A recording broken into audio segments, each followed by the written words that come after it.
antsika rehetra falybe zay tavaraka aminareo androantsika andeha anatra lesona momba ny hoe demoniaka lasa mpianatra andolo isika anao ny rafaneva.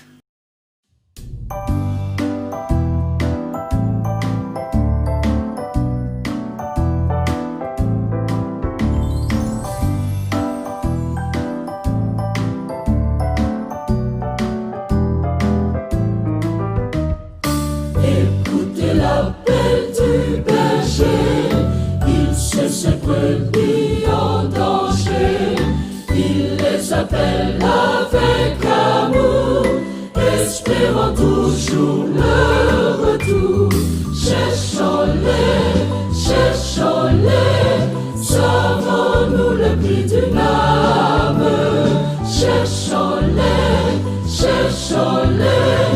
le bon berger les réclame.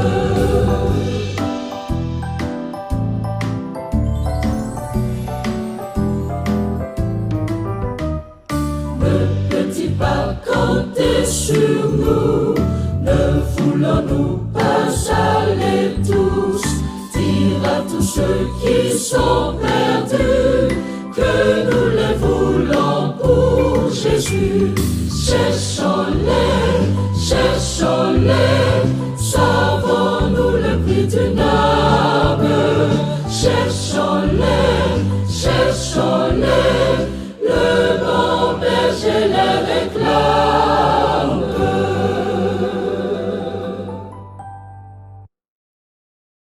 Demoniaka lasa mpianatra izay ny lohatenitsika indray andro any, kanefa mialohan'ny anaovantsika ny famakafakana dia manasanao anondrika ny lohanao fa ivavaka isika.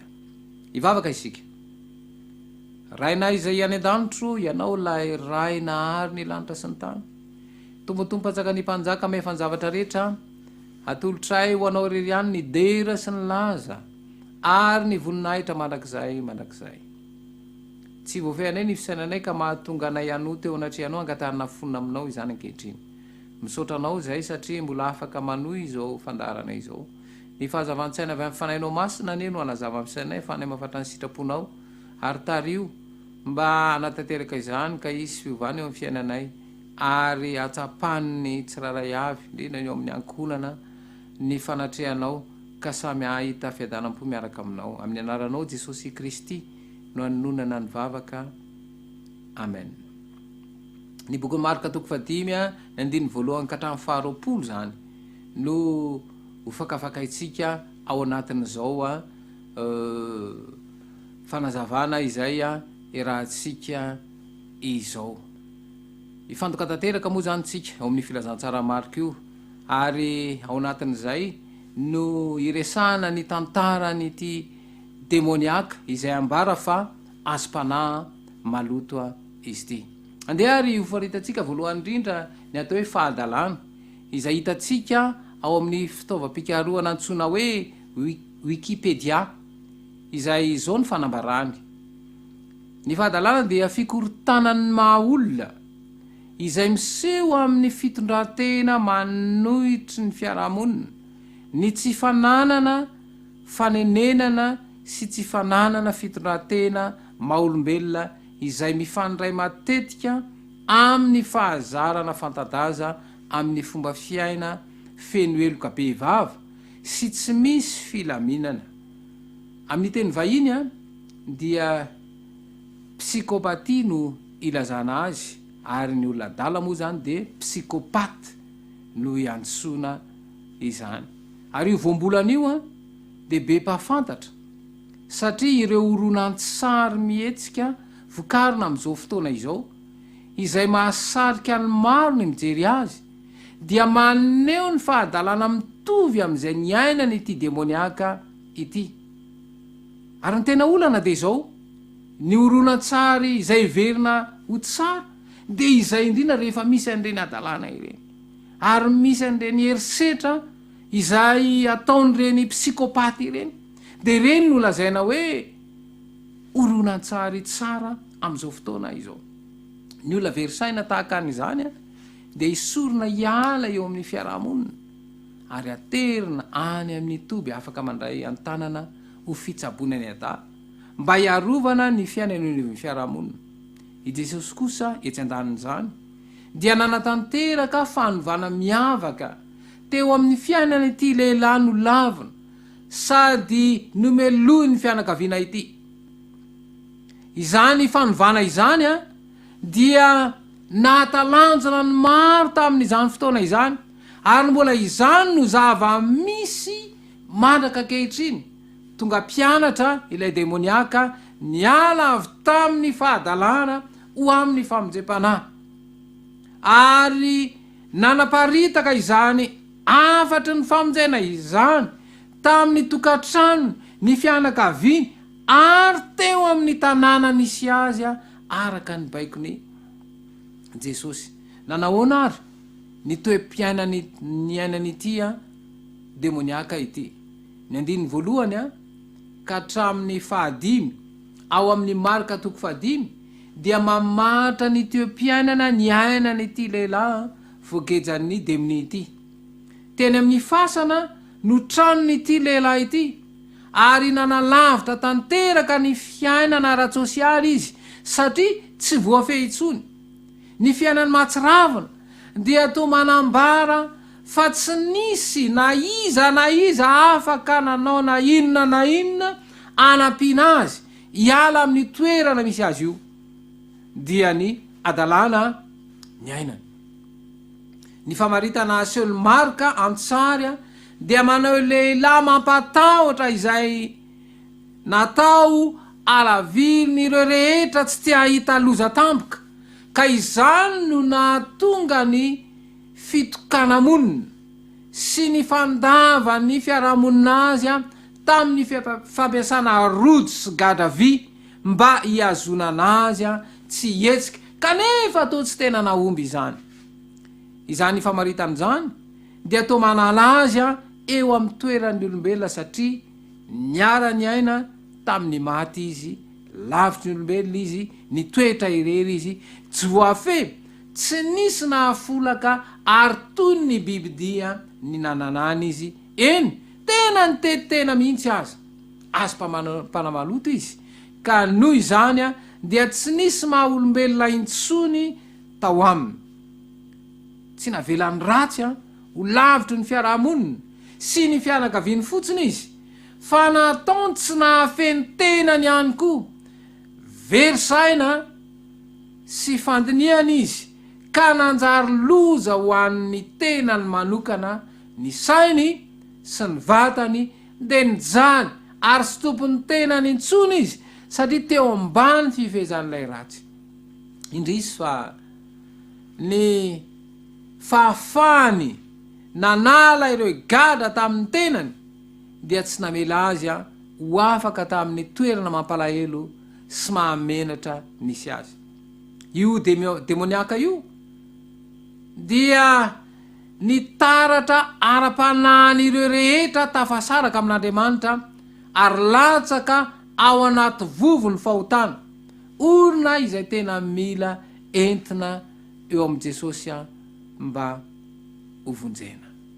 Ny bokin'ny Efesianina 4 andinin'ny 9 dia milaza fa ny fahasoavan'i Kristy no entina mamonjy ary mila amin'izany famonjena izany ny olona izay latsaka ao anatin'izany fisarahana amin'ny pahary izany. Ary nambara teo aloha dia rehefa niona tamin'i Jesosy ity demoniaka ity dia nisy fiovampo, ary rehefa nivafo izy dia lasa mpianatra. Ny 9 ka hatramin'ny 17 dia mitantara ny fomba ny ainan'ilay demoniaka, ny fanasana sy ny fiovampo tanteraka, fahasitranana sy fiovampo ara-batana, fahasitrana sy fiovampo ara-tsaina, fahasitrana sy fiovampo ara-petsempo, ary koa fahasitranana sy fiovampo ara-panahy. Mifandray tanteraka izany, ny lafiny ara-tsaina, ara-panahy, ara-batana ary ara-petsempo eo amin'ny fahasalaman'ny olona iray. Tsindrina tsara izany fifamatoran'ireo lafiny 4 ireo, dia ny ara-tsaina, ny ara-panahy ny ara-tsosialy ary ny ara-batana. Rehefa feno ireo lafiny efatra ireo dia amin'izay fotoan'izay no ahazo ny fahasalamana. Na dia teo ambany fefezana mahery vaika ny devoly aza ity lehilahy ity, de niaona amin'ny ery ambony lavitra noho ny any satana izy dia ny erin' Jesosy Kristy izay tsy azony ireo demony toerina satria natahotra azy izy ireo. Ny 9 sy ny 7 dia milaza amitsika fa ilay lehilahy voageja no nitsenan Jesosy eny niankohoka teo anoloan'i Jesosy mihitsy izy. Izany dia tena manamafy fa ny devoly dia nangovotra tokoa teo anoloan'ny herin'ny Kristy. Izay moa no ambaran'ny Jakoba 2 ny 1:10 fa dia mangovotra ny devoly eo anatrehan'ny Kristy rehefa nafantatra ny herin'ny Kristy. Ny fahafantarany ity lehilahy voageja ny devoly ity dia legiona izay midika ho fanahy ratsy anarivo maro, ary araky ny voambolana nampiasaina teo amin'ny tafika romanina. Ny legiona romanina iray dia mitovy amin'ny andeha tafika misy miaramila 7,000. Rehefa tafiditra an-tsehitra tamin'ny ady ho an'ny fahasalamany ity lehilahy ity Jesosy dia nanantona azy tao anatin'ny fanaintainana ary nanonona teny fanafana mba androany ireo fanahy ratsy sy anafana ity lehilahy ity. Ireo fanahy demony ireo dia navela hiditra tao amin'ny kisoa andihany nandrasana ary maty tao amin'ny antsana izy ireo, izay maneho ny fiafaran'ity lehilahy ity raha toka tsy nafahana izy. Ny fianjeran'ireo kisoa tany an-dranomasina dia manapirofo fa ny lojika n'ilay ratsy, ny asa fanalana ny maha-olombelona tanterahana, ny asa feno herisetra sy tsy fahamarinana ataony dia hitondra ho amin'ny tsy azo idivirana makany amin'ny lavaka tsy hitanao no sy ny fahafatesana. Tena fahagagana tsy mbola nisy toy izany na ny fanafana ity lehilahy ity na ny nahafatesan'ireo kisoa tao anatin'ny sekondra vitsy.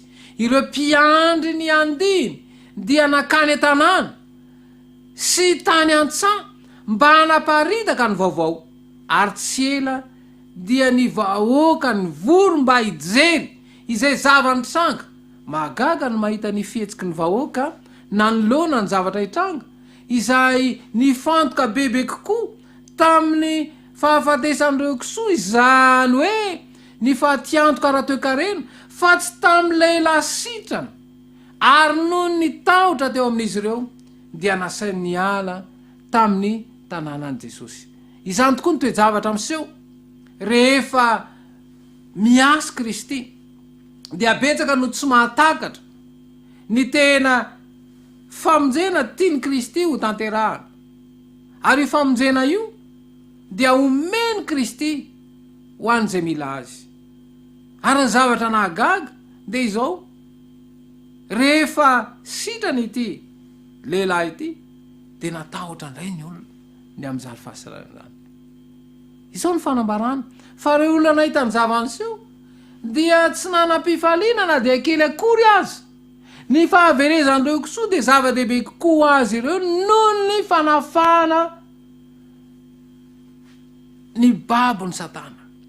Saingy ny fanenenana sy ny fahatezerana vokatra ny fahatiantoka ara-materialy dia nanakana azy ireo tsy ahita ny famindram-pony mpamonjy. Ny fiasan'ireo ny fisian'ireo kisoa andihany ireo dia mampiseho fa tany amin'ny tanin'ny jentilisa no nisy an' Jesosy, kanefa tsy nanakana azy, tsy hanafaka ity lehilahy ity izany. Nandalo fiovam-po tanteraka tamin'ny fiainany ity lehilahy ity, ary hitany ariary izany nipetraka izy fa tsy ny audiose toy ny biby ny lamina tsara izy fa tsy ny korontana tsy ny ariary intsony ny fitanjahany fa efa nitafy izy ankehitriny ny tafy ny fahamarinan'i Kristy ary no fehezany fanan'Andriamanitra ary eo amin'ny toerany demoniaka no nahatonga azy ho mpianatra Jesosy. Izany no zavatra mitranga eo amin'ny fiainana izay rehetra manatona ny tompo sy manandrana ny fanafana avy amin'ny tonga olom-baovao. Ary zay moa no ambaran'ny Korintianina 5:5-7 fa zay rehetra ao amin'ny Kristy de tonga olom-baovao. Izany de hitan'ny olon-drehetra. Teto zany dia nasehon'i Kristy fa maniraka ny olona ho mpianatra miala avy ao amin'ny fahadalana ho any amin'ny famonjam-panahy. Ilay lehilahy demoniaka izay nonona tany amin'ny fasana dia lasa mpianatra Jesosy. Ny tantara ao amin'ny filazantsara araka ny Luka dia milaza fa nipetraka teo an-tongotry Jesosy izy. Ny Luka 9:19 dia manamafy izany. Ary io moa dia mamaritra ny atao hoe mpianatra izany teo amin'ny fomba fisainana jiosy. Tao anatin'ny fiovany avy amin'ny mahademoniaka lasa mpianatra izany, ity lehilahy ity dia niala avy amin'ny fahadalana ho amin'ny famonjam-panahy mba hampiely ny afatra famonjena ao amin'ny Jesosy tahaka ny ataon'ny tena mpianatra. Ary izany no ambarany 19:20 ka hatramin'ny 20. Nampitondrain'i Jesosy ity mpianany vaovao ity ho amin'ny lalana hafa izay tsy noheveriny ho an'ny tenany akory raha tokony ho namela ilay mpianatra vaovao anaraka azy arabatany Jesosy dia naniraka azy hiverina ody any an-tranony any amin'ny tanànany aviany ilaza ny fanandramana vao ny ainany. Ny ako-miabo avy amin'ity lehilahy nahafana ary tonga mpianatra Kristy ity ankehitriny dia goavana kokoa amin'ireo nahafantatra azy ho demoniaka. Ny iraka nomena azy dia tsy ny andeha hiaraka amin'ny Jesosy fa ho any Dekapolisy izay toerana tena nanjakan'ny kolotsaina Grika. Fantary Jesosy fa ny fijoroana ho vavolombelona ity mpianatra vaovao ity dia hery vaika kokoa ao amin'ireo zay namatotra sy nametaka gadra taminy, ireo izay nandre azy ny nananana andro aman'alina tany amin'ny fasana sy tany tendrombohitra.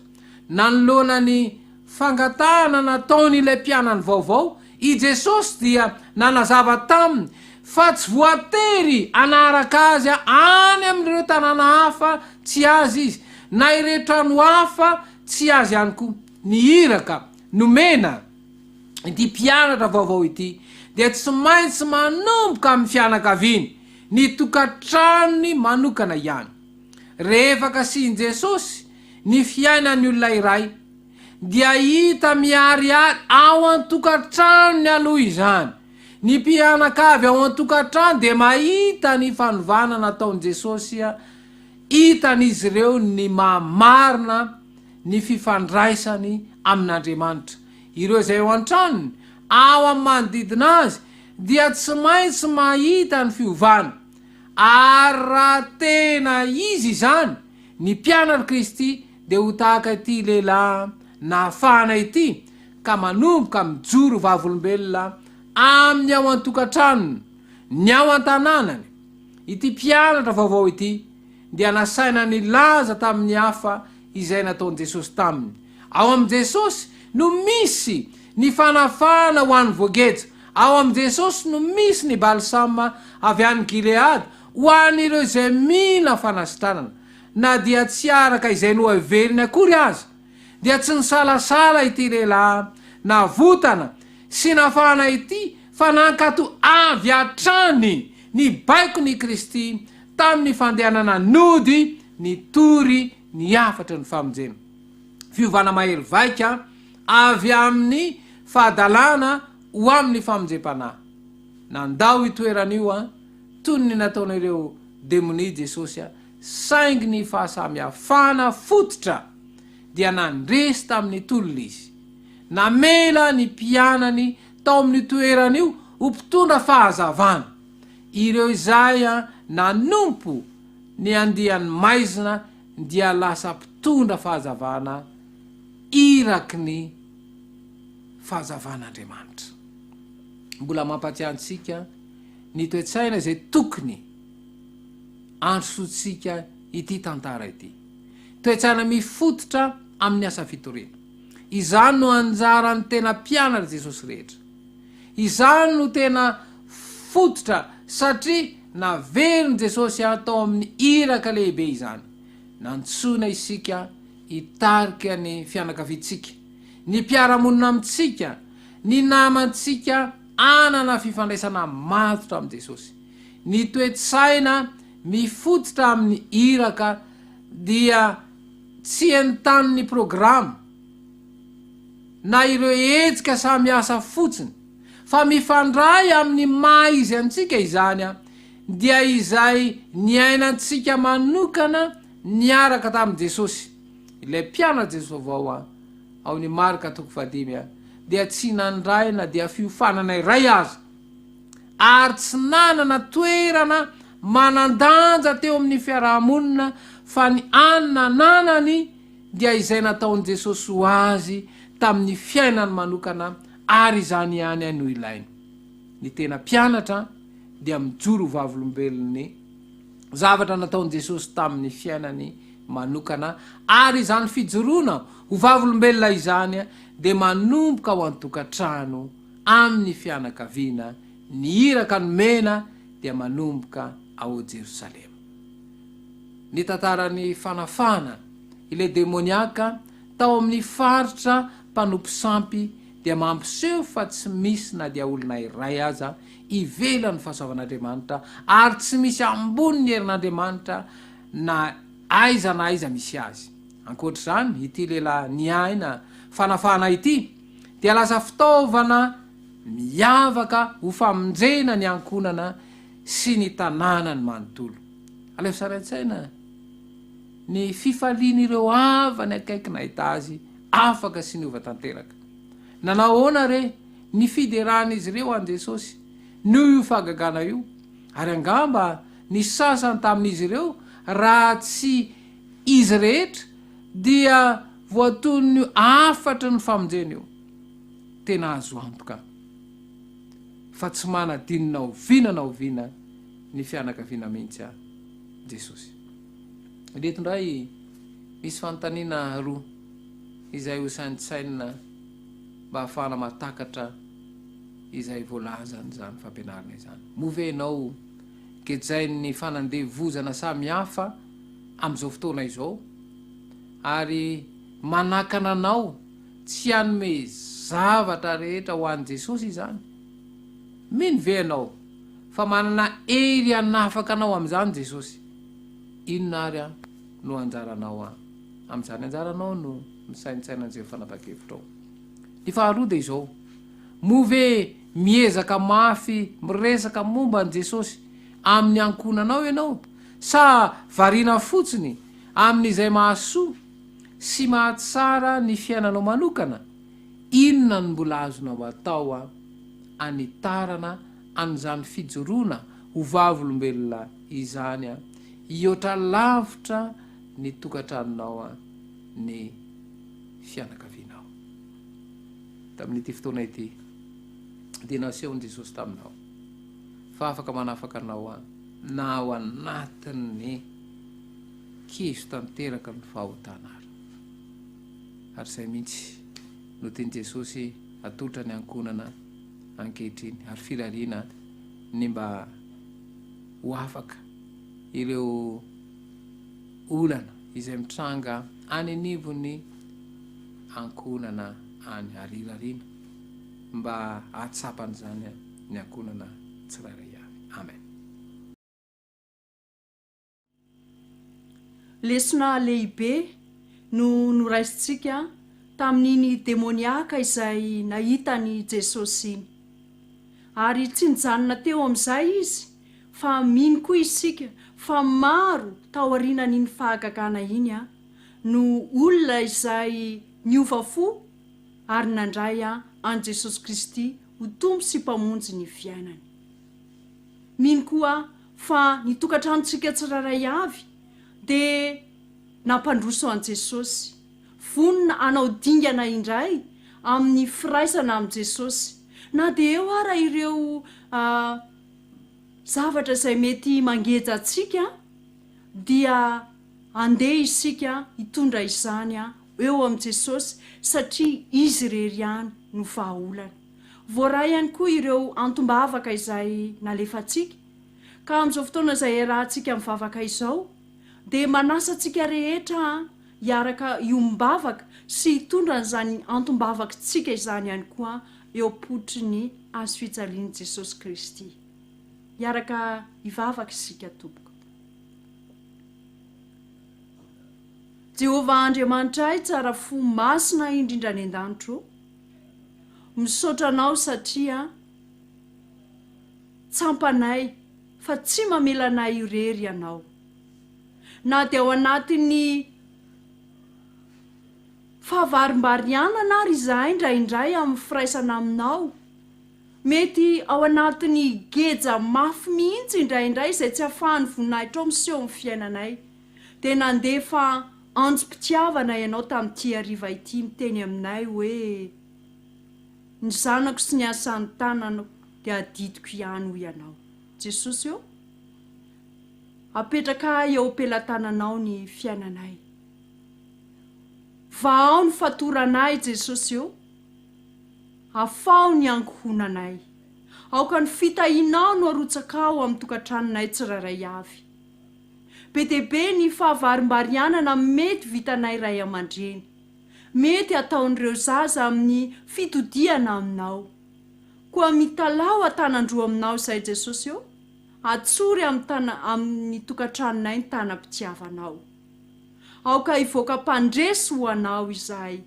Aoka tsy ho fahazaranjarana fotsiny ny fiaraha-mivavaka, fa tena ho zava-misy marina ao amin'ny tokantranonay ny fananananao eo amin'ny fiainanay Jesosy. Tsy amikelina ampandanjana fa amin'ny fanahinao Jehovah Tompo dia afaka ny andresy ny tokantranonay satria Jesosy Kristy zokinay efa nandresy ho anay.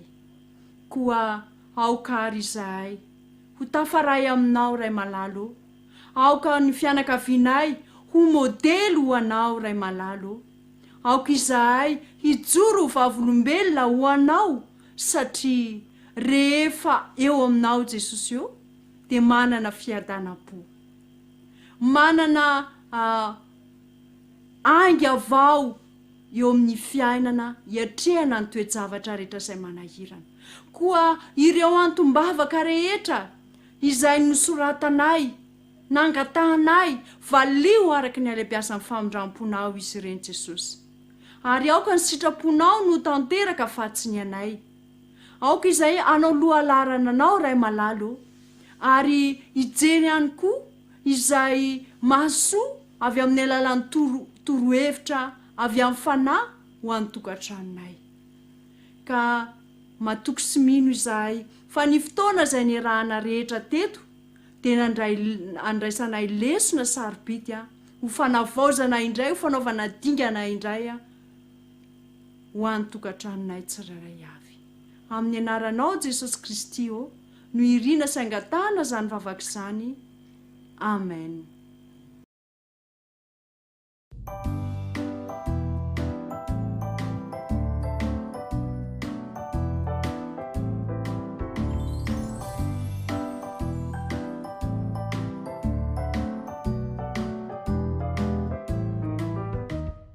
Jesu no miantsika